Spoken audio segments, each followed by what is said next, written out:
Good evening, everybody. Welcome to Roll the Dice with Dave. I'm your host, Dave Rivera, hoping to make a positive change in the world through these podcasts. And before I get started, I want to invite everybody to please like and share and subscribe to Roll the Dice with Dave. Can be found on both Facebook, on fan page, and available on YouTube. So please check out the channel. Tonight, have a very, very great guest on. I'm really excited to be speaking with this guest. I'll bring her on in just a second. But before I get to that, I also want to let everybody know this is a pre-recorded broadcast. But please don't hesitate to leave comments, questions, because I could always get them to tonight's guest, which I think many people, when you watch the broadcast, are going to have a lot of questions for this individual. So without any further hesitation, I am going to bring out Rachel Cremona. Rachel, how are you doing this evening? I'm good. Thank you, David. Thanks for having me on. No, I tell you what, the honor and the pleasure is all mine. You and I've worked together for a little bit, and I've crossed paths with you on several occasions, and I'm glad to be able to find the time to get you on this evening. But before I go any further with tonight's topic, which, to let everybody know, we are going to be talking about all things politics tonight, since you are a political science professor, and you also, I like to think, as a political science expert. Tell us a little bit about what makes Dr. Rachel Cremona Dr. Rachel Cremona. Tell us a little about yourself. Okay, well, as you can probably tell from the accent, born in the UK, but not from British parents. I mean, they were British as immigrants. I'm a little bit of a mix of everything. My dad was born in Malta, to Italian and French parents. My mom was born in colonial India to British and Portuguese parents. So they both immigrated fairly young to the UK. Met in a nightclub. My mom was a singer. My dad was a waiter. So it's quite a story. Yep. That is awesome. That's so cool. Yep, and pretty much all my family's still in the UK, all work in various aspects of the entertainment industry. So I'm the only academic in the family. I credit my love of politics to my dad, who never abided by don't talk about politics and religion. Much to my mother's frustration. So yeah, he had that whole bookcase full of everything from, Henry Kissinger, Richard Nixon. And those were the only books I could get my hands on as a kid. So yeah, and I grew up in the UK. I dreamt as a kid kind of coming to America. I really had that kind of American dream mentality. I grew up on Friends and Beverly Hills 90210, and yeah. And then, I got sidetracked for a while, worked for almost 10 years for Citibank as a private banker. And then in my late 20s, decided to go back and do what I'd always thought I wanted to do, and kind of studied politics at university, spent a year at Berkeley. And as you can imagine, that kind of politicized me a little more. And then, went home with the sole idea that I was going to come here. So I did my PhD in upstate New York at Binghamton University. SUNY Binghamton, yeah. Yep, SUNY Binghamton. My parents were like, really, you moved to the one place on earth that has worse weather than England? So I had my sights set on, I'm going to get a job somewhere warm. And actually, the job at Flagler, I'm very privileged as an academic. It was the only job I ever applied for, and I got it. So I didn't have to struggle on the job market like a lot of people did. And I've been here ever since 2004. Well, I tell you what, Flagler is lucky to have you, and I feel very fortunate to have you as a colleague. So thank you so much for joining. That was a great story. Already, I feel I've been so enriched, and I know so much more about you. That's awesome. Thank you so much for sharing. Going into our first little segment, I like to call it the review. So my review is not going to be politically based at all. I recommend that with the upcoming Halloween holiday coming up, everybody needs to go see Halloween Kills, the new movie with Michael Myers. I saw it and absolutely loved it. Now, it is a little cheesy, right? It's that cheesy Halloween type stuff, but man, I tell you, I loved it. I sat down with my family. We turned it on. Next thing you know, we're like cheering for Michael Myers to do his thing in Halloween. Yeah, it's crazy.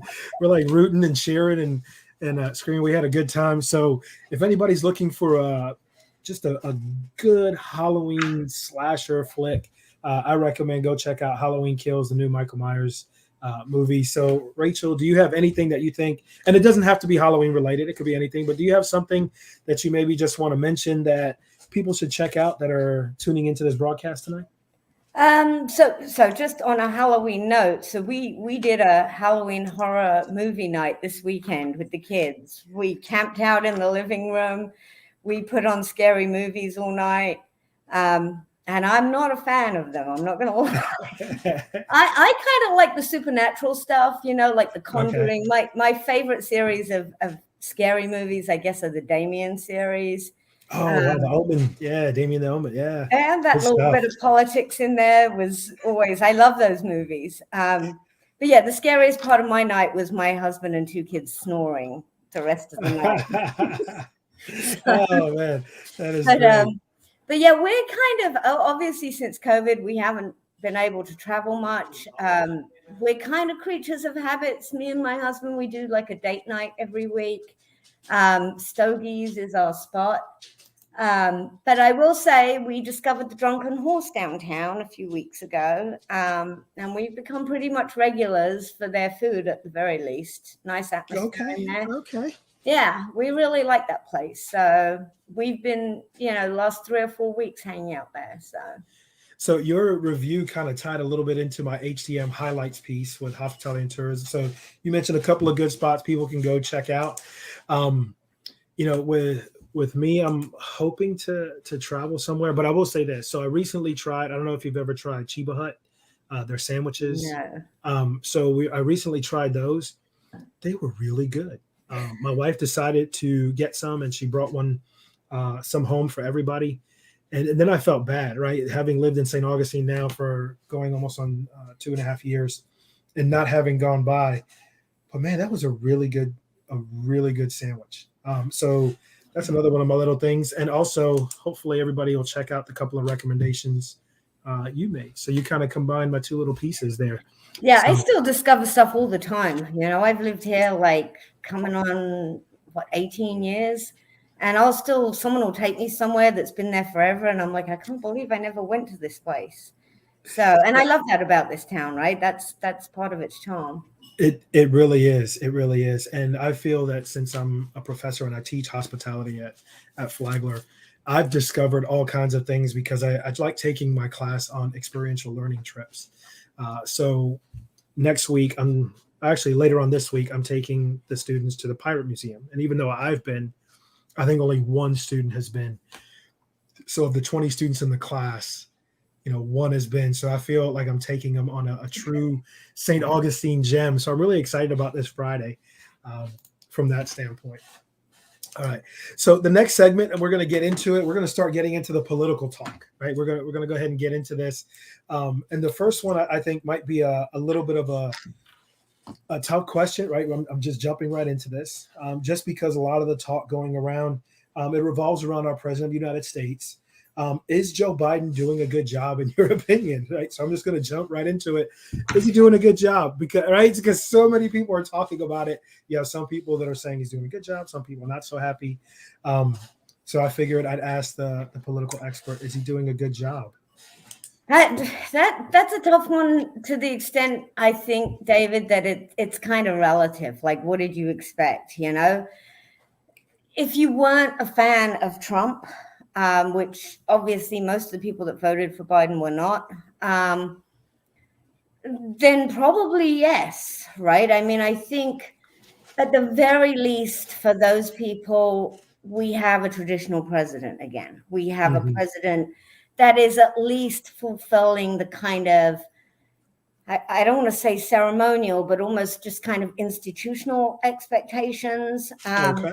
And I think that was a challenge for a lot of people under Trump, right? Regardless of your actual political preferences or affiliations, there was this element that this is not presidential, right? For some people. So in that respect, I think we're back to business as usual with Biden, which I think makes a lot of people feel more comfortable. In terms of policy, from my own personal perspective, Biden is doing what I expected Biden to do, which he's basically being a low-key president, trying to play the middle ground as much as he can. I think that's why the Democrats wanted him. He didn't seem like the obvious kind of revolutionary choice to stir things up that a Bernie Sanders might have been, let's say. But I don't think that's what the Democrats wanted. I think the Democrats wanted somebody to return to business as usual. And I think Biden is doing that. Whether his ideological base in terms of Democrats are happy, I think you could debate a lot about that. On immigration, he's taking this kind of very moderate line, let's just say. Not quite as harsh as Trump was, especially not in his rhetoric, but he's carrying on some of the same things. Economically, he's your classic neoliberal. He's, in the vein of the Clintons, which, again, I think for a lot of Democrats, that's just fine. They they wanted to go back to the norm. So it's business as usual with him. From my own personal perspective, I think that's very telling. I think when Trump got elected, on a platform that wasn't conventionally Republican, in many ways, it was more left than the Democrats, especially in his kind of putting in tariffs, kind of much more isolationist in terms of foreign policy. I think a lot of academics might agree with me on this, that, Trump was the choice of Americans that were tired with the status quo. And, I think his election said something about the failures of neoliberalism and globalization and the way that it's been handled. And people were tired of that. And I think that's part of what promoted a Trump presidency.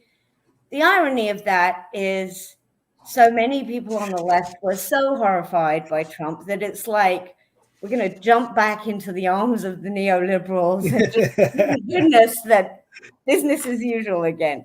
So, there's this part of me, not to be conspiratorial, that was like, wow, Trump was the best thing that ever happened to neoliberalism, because 4 years ago it was starting to fray at the edges, and now everyone's like, okay, don't say anything because we want to be here. We don't just want that back. So I'm very torn about it all. I'll be honest. 2020 was the first time I got to vote in an American election. I got my citizenship at the end of 2019. I won't lie, I had been in the US for 20 years at that point, and I started to get worried that I might get deported. Oh, wow. So I decided to get my citizenship, and then, I had always thought it's going to be so exciting, that first presidential election. And then I felt a little bit, I'm not going to lie, like it was like Ted Bundy or Jeffrey Dahmer. Like, what? Wow. Me. It wasn't, it was my first time, let's say. I had envisioned that first time as something of a Hallmark moment, not more romantic, the speed of a 94 Chevy, which was kind of what I ended up with. Oh, wow.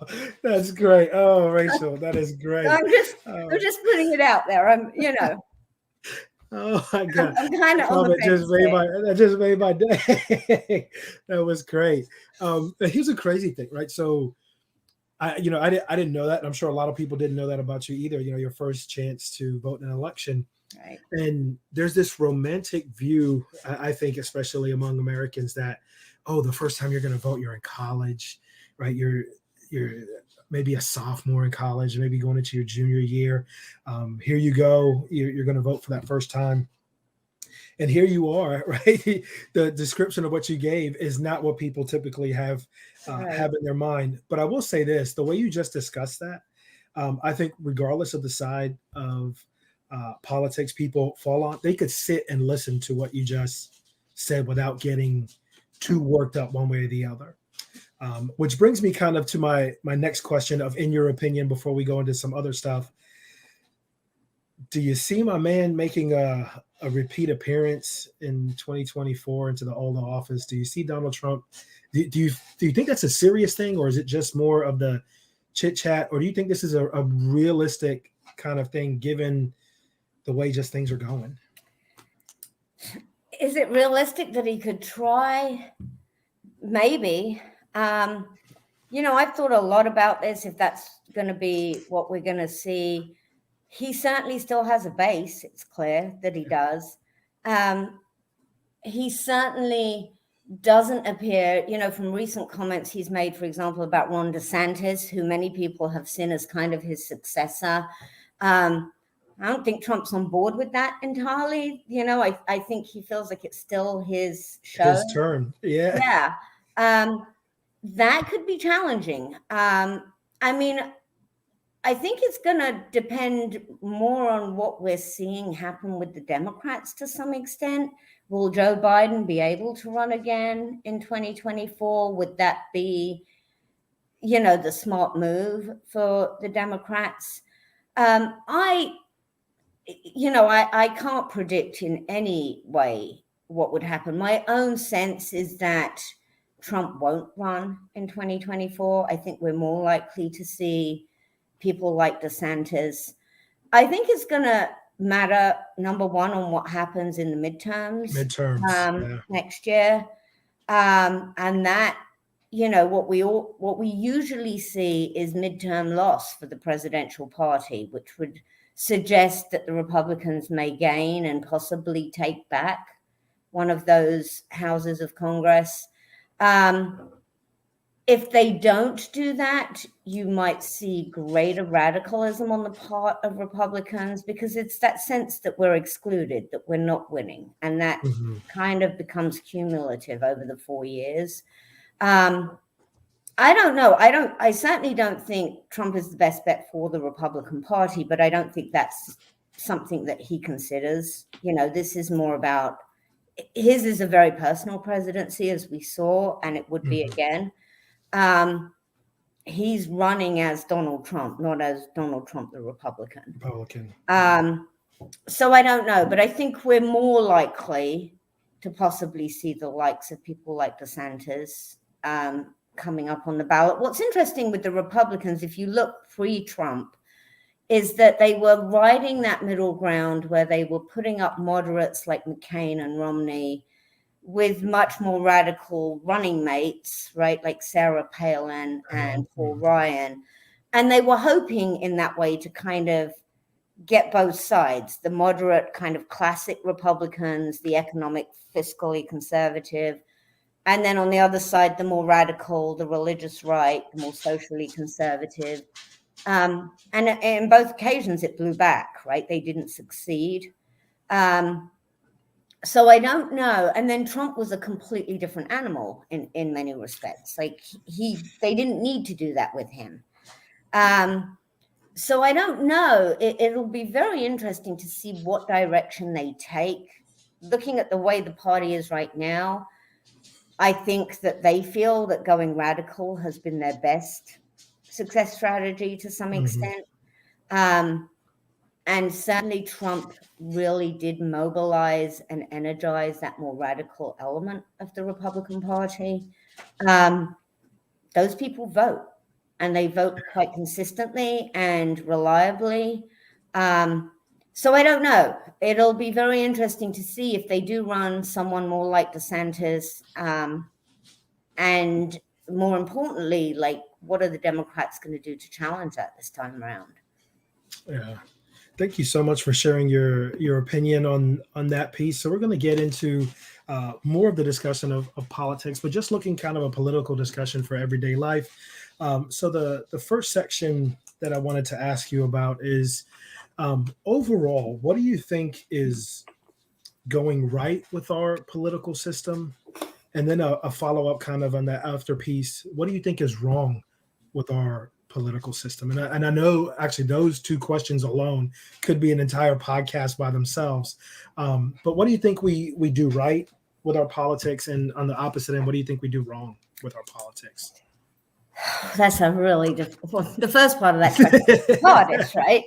And this is kind of a double-edged sword, I think. I think despite what a lot of Americans perceive, I think America is very democratic. That's what I'm going to say up front, which from a, just from a kind of abstract theoretical perspective, that's what we want to be, right? We want to be a democracy. And, a very frequent complaint in the US is about big corporations and money and all these different things that have kind of derailed our democracy in a sense. I would push back against that simply because, even if you think about money in politics, right, a big corporation that's giving money to a candidate to get elected, well, that's the point. They're giving them the money to get them elected. They're going to spend that money on campaigns to persuade you and I to vote for them. So I think Americans drastically underestimate the power of the people. I think that we are very much, and I do a lot of my research compares the US with European politics. And a lot of academics and scholars will argue, well, Europe European democracies are so much more representative because they have these parliamentary systems and these proportional representation voting systems. My research suggests, yes, that is very good in terms of bringing more minorities into government, more ethnic, racial minorities, more women are represented in those countries. But in terms of actually translating public opinion into policy, I think America does that the most. Right? If you really want to think about democracy as here's what the people want, here's what the government should be doing, at least in a majority rule sense, right? Obviously, we don't have anything near unanimity. I think the American system does do that in many respects. Okay. I also think that that's the worst part, right? I think what we think is good is actually really bad, because if you look at everything from, I think the two best examples, number one is ballot initiatives, right? So in a majority now of US states, people can vote on actual policies, right? That's rare in most European countries, unless it's something huge like Brexit, right? Which didn't end up that well for the British, as it turns out. Now that they got no lorry drivers, right? No food. But if you look at ballot initiatives at the state level, which are the purest form of democracy you can get, really, especially in a large republic like this, they generally don't end up in very good policies, right? Pretty much every state that banned gay marriage did it through a ballot initiative. And it's a two-sided coin. You can't blame the state legislature because they didn't do it. We gave it to the people. We made this a majority. And majorities in most American states passed that legislation, right? In Florida, it was an over 60% constitutional amendment. And the problem with that is people, your average person, number one, we're not very tolerant, right? There's so much research that says even if you look, regardless of Republican or Democrat, elites tend to be more tolerant than the mass public when it comes to tolerating people of different ideologies or different groups. Mass publics are not, and I think ballot initiatives illustrate that very well. They also bypass the protections against majority tyranny in many respects. So I think the danger with too much democracy is that, and the other big element of that is public opinion, right? People say Clinton was the first president that really governed based on public opinion. He certainly wasn't the last. I think it's naive to think that the average person, and this is regardless of education level, even to some extent, can really make good decisions that are the best for the country. I think what we've seen is as democracy has matured, that the political system as a whole, and certainly public policy, has declined in many ways because politicians are too responsive. So you have 435 people in the House of Representatives, all of whom are only representing 650,000 people in their district, none of whom are thinking about the country as a whole. And you can't blame them. What gets them elected? Those 650,000 people in their district. Add to that the fact that America geographically has become more polarized. People move to places where they want to live, right? So if you are a liberal Democrat, you probably don't want to live in North Texas, right? And so you're going to be looking for jobs in urban centers or more liberal states on the coasts. Similarly, more conservative people, don't necessarily want to live in New York City. So over time, and there are studies that demonstrate this, we've literally segregated ourselves politically.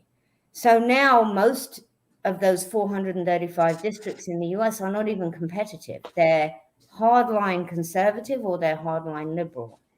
So the ability for those representatives to kind of compromise has gone away. And that's a huge problem, I think, right? So, I'll just be honest, I'm kind of a cynic about democracy in some senses, because I feel like unrestrained, it is actually, a very dangerous system of government. I don't think it produces good outcomes. And I think it's really important to remember that it is a very new form of government, right? If you put democracy in the US at the point where people genuinely had universal suffrage, you're looking at 1965, right? We're not even a century old. Authoritarianism, dictatorship, monarchy has been around for centuries. We don't know how well democracy works yet. I think we're about to find out, but I don't think that we can be complacent about that, right? So I know that was a long answer. Sorry. No, that was a great answer. I bet your students absolutely love your classes. Most of them. Most of the good ones, right? The good students, because this is fascinating just listening to you talk about these topics. So the next question may end up leading into another long answer, but I'm curious on your take about this, with the dysfunction, a lot of people calling for reform. A couple of things. One, term limits. Do you think we should be looking at initiating term limits in the United States? And then the second one, to follow up on that, because presidents do have term limits.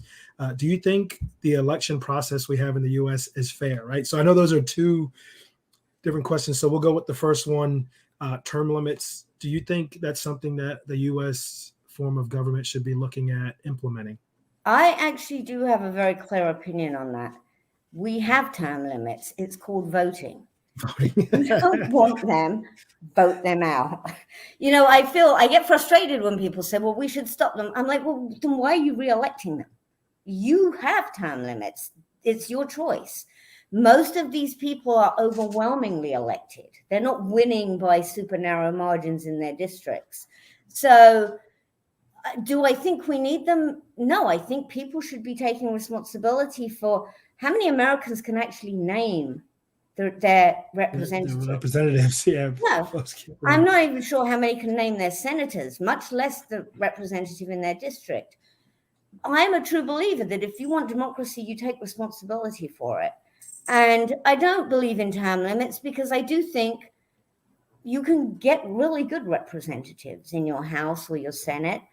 And the key would be, if they're performing, then you shouldn't have to vote them out. But if you really don't want this enormous, just constantly the same people in your government, then vote for somebody new. Right. So I don't really think it's necessary. I mean, you could argue it is necessary because people don't do that, but actually it's not democracy, right? If you really want democracy, then people should be choosing when term limits are up, and it's time to put in somebody new. Great answer. Thank you so much, Dr. Cremona, for that. And the second piece on that was, do you think the election process in the United States is fair, right? It created, there was so much argument at the last election about the stolen election. Right. Right. So, but do you feel that our election process in the United States is a fair process? So there are a couple of things here. First, the danger, the good thing about democracy is that as long as you have a perception that the process is fair, then you have a stable system. And what I mean by that is, okay, if you are a conservative and you don't like Obama, well, I got to wait 4 years. I can give money to different groups. I can mobilize people. I can, the next election we have a chance. That works great unless people start to believe the system itself is broken. Now, I would argue that there has been a lot of evidence, especially in the last 20 years, that we have had corrupted elections at the national level, beginning with the election of 2000, but going through really the whole period. I think there could be arguments made. There's been a lot, especially with the election of 2004 and 2006, there was a lot of underground media that published very good research on how results didn't match up with what should have been expected. But 2020 was the first time this became a mainstream issue. That's very scary because obviously it resulted in what happened on January 6th. Mm-hmm. And you see what happens. This is, I think, one reason why mainstream media always shy away from those claims, even when there is evidence for them, because they know that that's a very dangerous thing to start pushing if you start to think that the process itself is corrupted. My view on 2020 was that it was a fair election. I think a lot was done to make sure that votes were counted. I think a lot of the problems, there are some structural issues. I think we need to really look at and address the problem of gerrymandering by either political party, because both will do it if they get do it. Mm-hmm. It just so happens that Republicans control more state legislatures right now, but the Democrats were not any better. Gerrymandering is a huge problem because it is really distorting the vote in terms of the number of Americans that are voting one way or the other and the actual results we're seeing from that. So that is something that I would really like to see addressed. I think disenfranchisement is another one which we've seen a lot about recently. But this is everything from like cleaning the electoral rolls. You know, Florida did this with felons a few years back, and literally they hired a company to try and get all of these felons off of the voter rolls. And it was literally the only criteria was first and last name, which you can imagine the margin of error there was enormous. So I think we really need to look at that too. I think as far as, it blows my mind that we're still struggling with like the actual process of people casting a vote at this point. They can make ATM machines where you can get a receipt and you can have a paper trail and you can still do it electronically. I would like to see more money invested in that. I think a big part of the problem, and I know a lot of people will hate me for saying this, is federalism. I don't think that states, honestly, I don't think it's a good idea to put this in the hands of states. I think it needs to be centralized so that it is the exact same across all 50 states. That way, you don't have to worry about, is this a Democrat or a Republican-controlled legislature? You have a standard rule, a standard procedure, and people working at the federal level that are processing all of these. I think that I don't see that happening, obviously, but I think federalism is a big part of that problem because this becomes a local partisan battle at the time of the election. And, as far as the Electoral College, I am not someone that supports the getting rid of the Electoral College. I understand that it is not democratic. It doesn't translate votes in a democratic way. I'd like to see states, and again, maybe some federal standard of how Electoral College votes are actually counted. And that shouldn't necessarily be winner take all. But I do agree, my concern with the Electoral College is, as far as the Republicans are concerned, it's not a coincidence that they're winning based on that. That 2016 was that kind of win in 2000. And it's worth noting that had never happened since the 1880s, where the popular vote winner did not win the Electoral College. So it hadn't happened for well over 100 years. It's a symptom of the fact that the country is horribly divided, as it was in the Reconstruction era, which is the 2 times it happened previously. I think, though, it's important, though it's not entirely democratic, to have that kind of geographic distribution. Because if you look at electoral maps after, especially in 2000 and 2016, you see these big blue stripes down coastlines and then a big blob of red in the middle. Red in the middle, yeah. I remember reading in 2000 that, Bush lost the popular vote, but he won 80% of the geographical region of the United States, right? That whole big red piece in the middle. I think it would be very dangerous in the US to abolish it because it might result in an enormous number of people permanently marginalized, feeling like they would never get the chance to win. I don't think it's the ideal solution to that, but I don't think we have a better solution right now. And yeah, it's true. The Republicans would have a far smaller chance of winning without the Electoral College. And regardless of your political leaning, I don't want, if it's not a competitive system, it's not a democracy. You need two competitive parties at the very least. So yeah, I don't love the Electoral College, but I'm not at this point somebody that supports the abolition of it at all. Thank you so much. I tell you what, I could listen to you talk about this because your perspective is just so. I will say this: there's so many people that think they know a lot about politics, which makes them twice as dangerous because they really don't, right? Right? But to actually listen to somebody who has formulated her entire academic career around politics and political research, it gives such a perspective that I think everybody should take a step back and listen to some of the things you're saying. Now, this next question is a little bit more personal, I think. What assumptions do you think people make about you based on your political beliefs?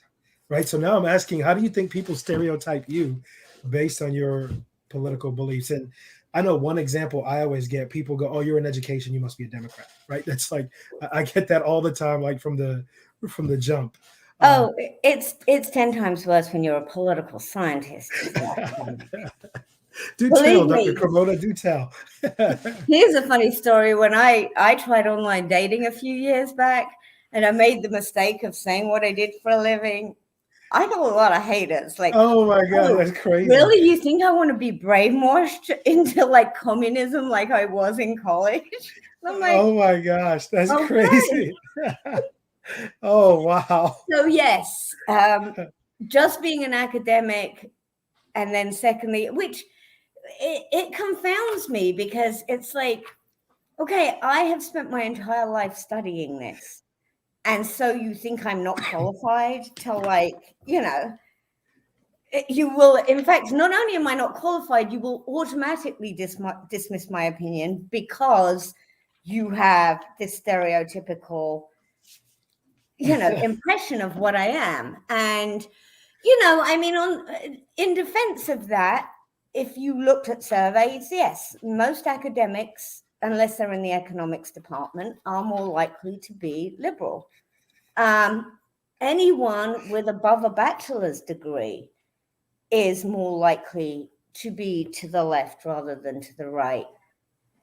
That's rather telling to me in terms of, okay, you have more education, you're more, I think it has to do, and students talk to me about this all the time, like, oh, my parents, I literally had a parent years ago when I did, like visitation day, who asked me who I voted for. And I was like, well, I don't really think that's relevant. To which the response was, I'll be damned if my kid is going to be in a class with a Kerry voter or whatever. And I was like, oh, okay. Wow. But, the joke is, if we could really brainwash our students, they wouldn't be handing in late assignments and not showing up to class, right? Yeah, that's so true. That is so true. But it isn't, it having worked as a college professor for so long, and the very first class of students I had at FIABA in the fall of 2004, they hired me a week before the semester started. And so they gave me, because I said, I don't have time to prep classes, you have to give me something I can teach of American government. 5 sections. And it was the Kerry Bush election. So I was like, this will be great. I've got plenty of material to work with here. 125 students. I didn't have a single Democrat in any of those classes. And I had just come from New York, where I had taught very diverse classes. It was baptism by fire for me. I was not used to students quoting the Bible to me in class. Like, this is why I went home and cried my first day. I was like, I am so unprepared for this. Oh, But wow. I learned a lot from those students. And I'll be honest, some of those students to this day are my very best friends that graduated from Flagler in 2008, that were extremely conservative and still are, but really appreciated that I tried to find ways to have discussions in a neutral way, right? I had to. I couldn't, it's much nicer when you have diversity in the classroom because these students can work off of each other and have debates. I don't like to have to always be the devil's advocate on either side. But what makes, if anything, that might make students more liberal, it's their own experiences in college. It's not their experiences in my classroom. It's the kids they meet and the discussions they have with each other and the experiences they have. Sometimes it's the roommates they get assigned, right? Right. I mean, it's simply, even if you just look at it politically, everyone will say, well, it's North and South, or no, it's really urban versus rural. It depends on what you're exposed to. And it's very natural to be more afraid of things you're not exposed to, that you don't know about and that you don't understand. Whereas if you grow up in a big city, you grow up being surrounded by diversity and you have to adapt to that. You don't even adapt to it. You just grow up understanding it, right? That's very different for kids that grow up in very rural, very homogenous communities that don't have that. It's harder for them to understand those types of things. And college gives kids that opportunity. So I'm used to just to go back to your question, David, I'm used to the stereotype. I think I love that my students will sometimes be like, we can't tell, like you go back and forth. Sometimes you'll fiercely defend this person and then and I do that on purpose. I don't think I can defend during the Bush-Kerry years. I could find things to defend and to condemn both people on in terms of their policies and their views. And I'll be honest, I struggled with this a little more with Trump, and it had nothing really to do with his policies so much as I'm a political scientist, so I love the institutions of government. I love to study them and understand them. And, the fact that he kicked against all of those, right? For me, it changed the perception of the presidency, which was something I struggled with. I've, over the years, seen distrusting government grow exponentially. But I feel like even in a democracy, governments can't be truly effective if there's not some level of respect for the people and the offices themselves. It doesn't even have to be, I don't have to like what you're doing. I have to respect your persona and your leadership in some way. I found him challenging. I'll just be honest. I found him challenging in that respect, right? The use of social media. Maybe it's my age, just like my kids. In my day, people didn't do things like that. Stop posting that stuff on Snapchat. So, it could be that. But that was more challenging for me because it wasn't just about evaluating policies, which I find I can do pretty objectively. It was more about evaluating behavior, which I struggled with. I won't lie. Well, I don't think you were alone because I'll even go with that. I wasn't necessarily the biggest Bush 2 fan, right? I know a lot of people liked him, especially after 9/11. But I felt he had such a respect for the office of the presidency of the United States that even when you would sit there and go, I don't like that guy, there was still a level of respect that at least I felt I had for President Bush. And even going back to when I was a little kid, I remember really paying attention to the first election that I knew what was going on, and it was Carter Reagan. I remember, that's like going into like 1980, right? So I remember, I'm 7 years old. I remember, I remember that, but there was a level of, oh wow, that's the president of the United States, Right. right? Still with Reagan, and even though I remember hearing people kind of bash Reagan at times and think, I was like, but that's the president of the United States, right? And then Right. fast forward a little bit beyond that to when Bush one takes over, and you're like, okay, that's the president. Uh, I remember the first time there was a level of sadness I felt that a president didn't hold up to what I thought a president should be, and that was with Bill Clinton, right? So here's Bill Clinton, and I actually liked the dude. I was like, oh, okay. And then this all comes out, and you're like, oh man.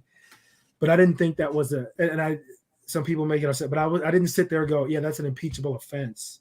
Right. Right. I was like, so, but it was challenging, like you're saying, because you looked at what the man did out of the office of the presidency of the United States, and you were disappointed because we hold our heroes and to such high standards. That's Right. what And happened there. that really eroded, I think, under Trump. I know there's probably some people out there like looking at me thinking, well, you grew up under a monarchy. They're not wrong, right? I did grow up in a system where we had a queen. But I do feel that there is something to be said, at the very least, for that respect for the office, right? You don't have to love the person. You don't even have to love what they're doing. You can fiercely oppose it, but you can still respect the fact that they are the president of the United States, and that gives you some deference towards them. And I with Trump, and I know that was one of the things that appealed to a lot of people. He says it as it is, all those kinds of things. But it's like, okay, yeah, but he's the president, right? And there's some expectation that you don't do that if you're the president. Not to mention that if you could put Trump's words in the mouth of somebody like Obama, and I would even argue George W. Bush, we would have all been screaming, get this person out of office, right? And I think he just got away with things that he created a new norm. And I'm not going to lie, I don't like that new norm. I don't like that we should think that it's okay that leaders of the free world supposedly can behave in those ways. Well, I'll even take it to another level. So I'm a New Yorker, born and raised, and it drives me insane when other New Yorkers say, well, I just tell it how it is. And I go, there, you can tell it how it is without being an asshole. I'm like, right there, there's a huge difference, because then people start to automatically lump New Yorkers as they're all right. And I was like, hey man, I grew up in New York City. I grew up in the projects and Spanish Harlem. No, right? No, that's not an okay thing. And that's how I looked at it a lot of times from that perspective. But I really like your viewpoints on that. See, and I feel if somebody tunes into this, hopefully they can take a step back and absorb some of the things that you're saying, right? Especially if they are a Trump supporter, because I've learned to sit and listen to what Trump supporters have to say. And I tell them, I still don't like the guy, because at the end of the day, okay, I'll give you the benefit of the doubt. Let's say he's not racist, right? But he's racially insensitive, racially ignorant, and that bothers me as a person of color. I said, but the issue I have is that racists believe he's a racist. And I said, to me, that is the concern I have, especially for a political figure. That the people to the left and right of him, right? Some of them are racist and believe he is with them. And that's the thing that scares me from that political conversation. And I totally agree, David. He empowered those people. He didn't create the far right. He didn't create the white supremacists. They've been there all along.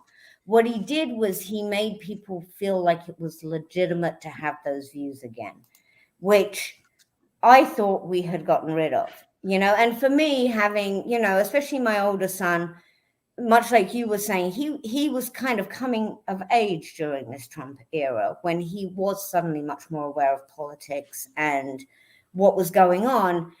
And so in his mind, Trump is what the presidency looks like, right? That's what presidents do. And I hate that would become the norm. I fear that we will never respect presidents in the same way, regardless of who they are anymore, because our expectations are down the toilet. And I don't like that he empowered that. I don't like that, suddenly kids on the school buses were making, racial slurs at other kids, which you didn't really see 7-8 years ago because no one thought it was acceptable. But now everybody thinks it's okay to say those things. And he made that happen. I don't, like you said, I'm not saying he was a racist or whatever, but he used it for his political game. It worked. And I don't think we should be proud of that. Yeah, that's the thing from a political standpoint. I agree with what you just said. I don't think anybody will ever look at the office of the presidency the same way. And not so much look at it the same way just because of him, but the reaction people will have to the president.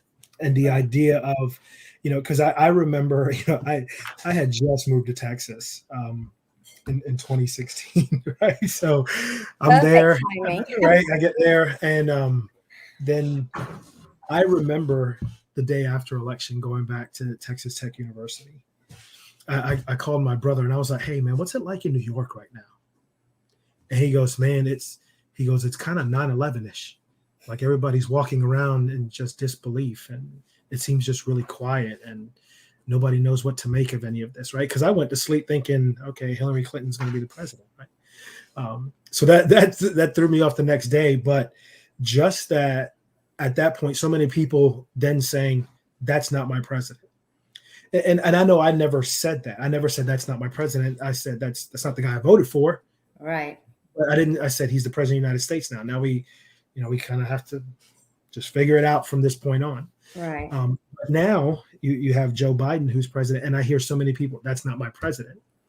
They claim to be patriotic Americans and they're all for the United States of America, but they're denying that that's the president who essentially is a leader of their country. Right. And those are the things that scare me politically. Those are the things that make me the most nervous, because as a result, we did have an insurrection because people are starting to doubt, and that infrastructure you talked about is just starting to break down. And people feel it's okay to say, that's not my president, so I can do whatever I want. And that's scary to me. That makes me really scary about our political system.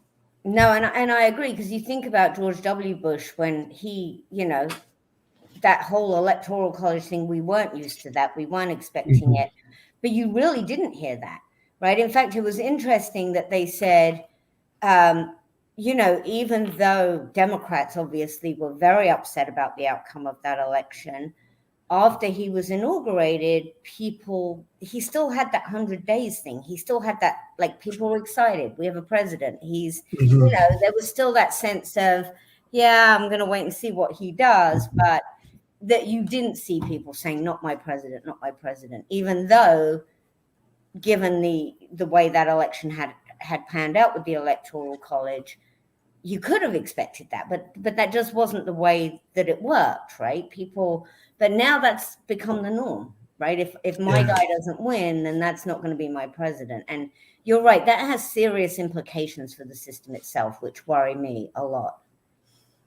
Yeah, the crazy, and this is something I've talked with my wife about. I said the crazy thing is that the longer we've moved away from George Bush becoming president, the more respect I've gained for him, as a president, especially with when he's asked to evaluate the performance of presidents that have come after him, and he's always answered so graciously and said there's only a handful of people on the face of the earth that can answer that question and truly evaluate. And the last thing I'm going to do is second guess or criticize what they're doing, right? Because that's the toughest job, right? And I'm at the more we go and the more presidents we've dealt with, I'm just kind of like, wow, this guy deserves a lot more respect. A lot of people gave him before, right? Just the way, because he's still, and I know this because once a president, always a president. That's something that they can't take away from you. And he still handles himself with the highest level of presidential honor. And that's one thing that that I do like, how he deals with himself that way. I think it's a level of humility that President Trump was lacking. Yeah. Right? I think we can find it in presidents, Republican and Democrat, if we go back, that level of humility that they are tasked with the hardest job in the world, the greatest responsibility. They know how hard that is, and they're not all none of them are perfect at it. Mm-hmm. And I think they respect that about the position, and they know that that's true of, you know, their predecessors and their successors. I'm not so sure that we've ever seen any level of that in president. And who knows how that's going to impact going forward. It's crazy. We've been talking for almost an hour, and I feel like we've only been talking for 5 minutes. But I have one more question before I turn it over to you to give your final thoughts on everything. And this question I have for you is, do you ever think in your lifetime we will see a woman elected president? Yes, I do. And it's interesting you say that, right? I remember when I was in college back in England in the late 90s, and one of my professors asked us, a bunch of British students, do you think America will have a black president or a woman president first? And we all said a woman. I think our perception of the US was very, very different, racially challenged, but we thought, no, a woman, is a possibility. And he's saying, no, absolutely, it'll be a black man first. He also, his argument was it'll probably have to be a Republican either way, because, if you're black or female or both, then you're already stereotyped as being leftist. So at least, that's why Colin Powell, Which, oh man, I forgot to mention, he just passed away. I about fell out when I heard the news this morning, and it was, I believe, COVID related. Yeah. Talking of great statesmen, you couldn't get one much greater than him, I don't think. I feel so bad I didn't mention that at the beginning of the broadcast, but I was in such disbelief when I heard it this morning. I know. On the news. I'm still in disbelief. Because he was one guy so many people were ready to rally behind. Right. And I think, in the 90s, he was on everyone's tongue as, Democrats and Republicans were willing to take him because he was a true statesman, right? Regardless of his political leanings either way. But and he didn't run. Right. And I think, that plays into that argument why no great men will ever be elected president, because if you really are smart, you're not going to go and do it. I always think of that with Colin Powell when they would talk about it. I'm like, yeah, no, he's just too smart to do that. But I think, with a woman, as you asked, I think the biggest challenge, if I'm honest, to a female winning the presidency is other women. If I'm really honest, I think that women are very judgmental voters. And there's a lot, it's not decisive by any means, but there is some research that suggests that this is true too. That, men, as long as that person corresponds with their viewpoint, right? Men loved Sarah Palin if they were conservative men. And they would have, she got way more love than John McCain did from males on the conservative side of the spectrum. I think they would have voted for her had she been the candidate.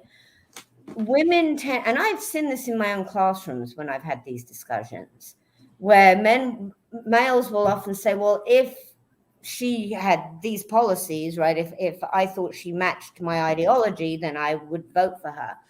Women will be the ones that will tend to be, well, I don't know, women can be really emotional and women can. Oh, wow. It's stunning. And then not just that, but the judging of what the woman looks like.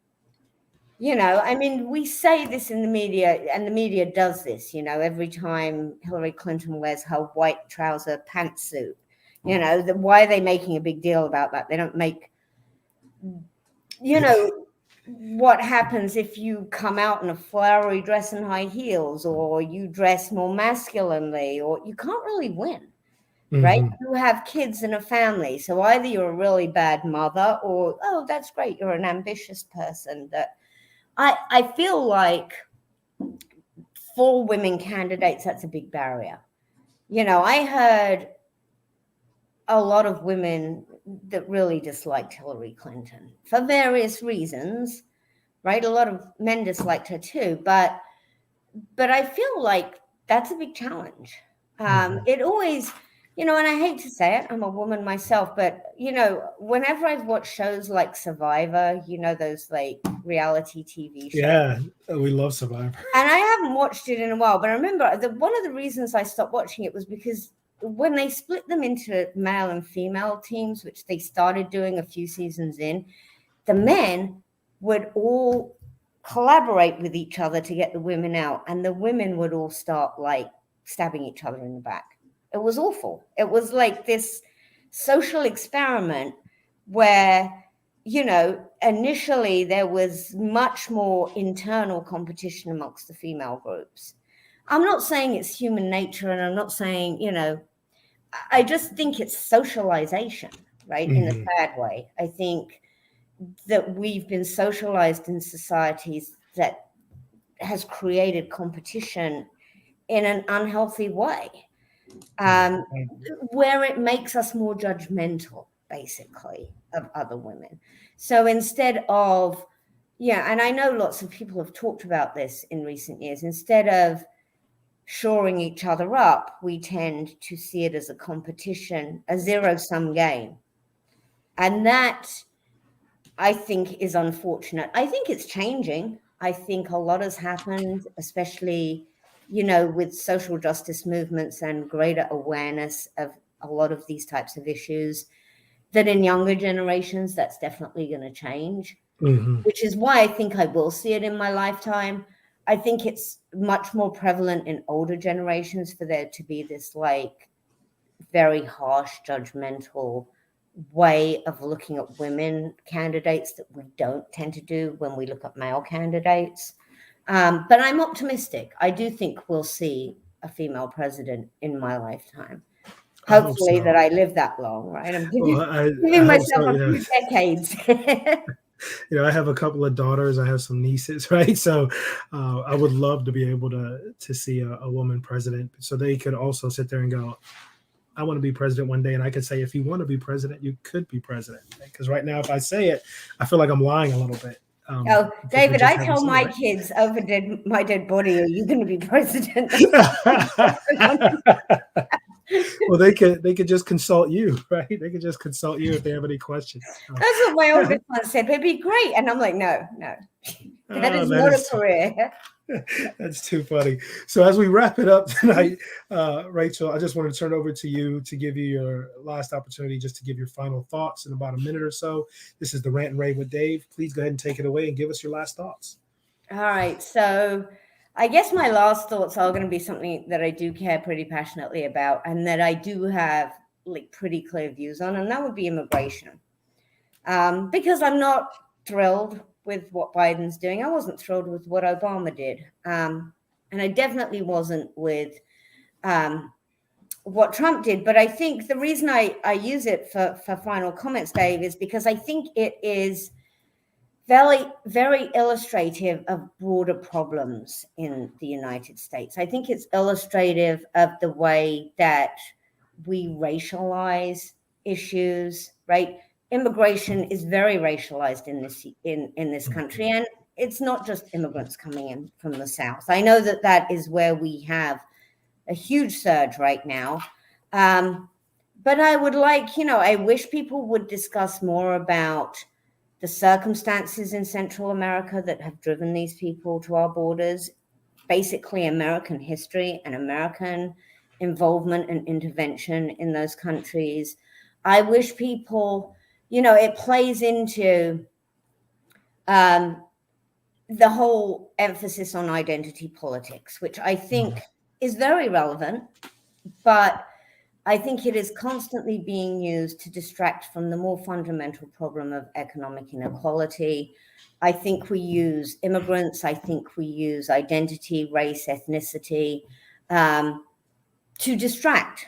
And it's not that those things aren't relevant, but it's that if you don't, where there is broad economic inequality and people are dissatisfied, you can go back as far as you want in human history, and you will find that it always results in the same thing. That's what sets one group off against another. And it's a manipulative strategy that I think is very much at the basis of what's destroying the American political system today. It's not that I think we need to ignore it. I think that we need to look at it in the broader context. That's why Trump appealed to certain people, because they were desperate people economically, and they wanted someone to give them a reason for their problems. And Trump gave them that reason in immigrants, in the way that he talked about race and ethnicity, and even the way he talked about women. Mm-hmm. It's a distraction. And I'll be honest, the Democrats cash in on it too, because in many respects, they're the ones expected to be more on top of the problems of economic inequality, and they are not. So my rant and rave, it is the economy, stupid. We need to take a step back, and we need to realize before we can start to address a lot of these other problems, we have to make people realize that the sources of people's frustrations and struggles today are the structure of the economy. It isn't about immigrants. It's not about, people with different value systems sitting on their porch and drinking beer and smoking weed all day and claiming welfare. It's about an economic system that is horribly flawed. And until somebody starts to address that in a serious way, the easiest escape is going to be blame them because they don't look like you. Mm-hmm. And that's the way that politicians are exploiting it. And that makes me angry. So thank you. No, thank you so much for sharing. I really appreciate that. I appreciate you joining me tonight and sharing your brilliance. You are definitely one of the most brilliant people I have ever met. I love every conversation we have. Thank you so much. Can you tell my husband that, David? I'll go ahead and keep looping that part of the recording. He won't call me doctor. I keep telling him he has to, but oh my God. So no, but thank you so much for sharing. And for those of you that are watching Roll the Dice with Dave, please tune in next week. As next week we have a little bit of fun. I'm going to be sitting down with an old friend. We're going to be talking about Halloween. We're going to talk a little bit about the best candies to eat during Halloween and the best movies to check out during this Halloween horror weekend coming up soon, because Halloween is on a Sunday. So you can start the celebration on Friday, run it through on Saturday, keep it going till Sunday, and have a great Halloween weekend. So again, Dr. Cremona, thank you so much for your time. I truly appreciate it. Everybody, thank you so much for tuning in to Roll the Dice with Dave, and hope you can tune in next week.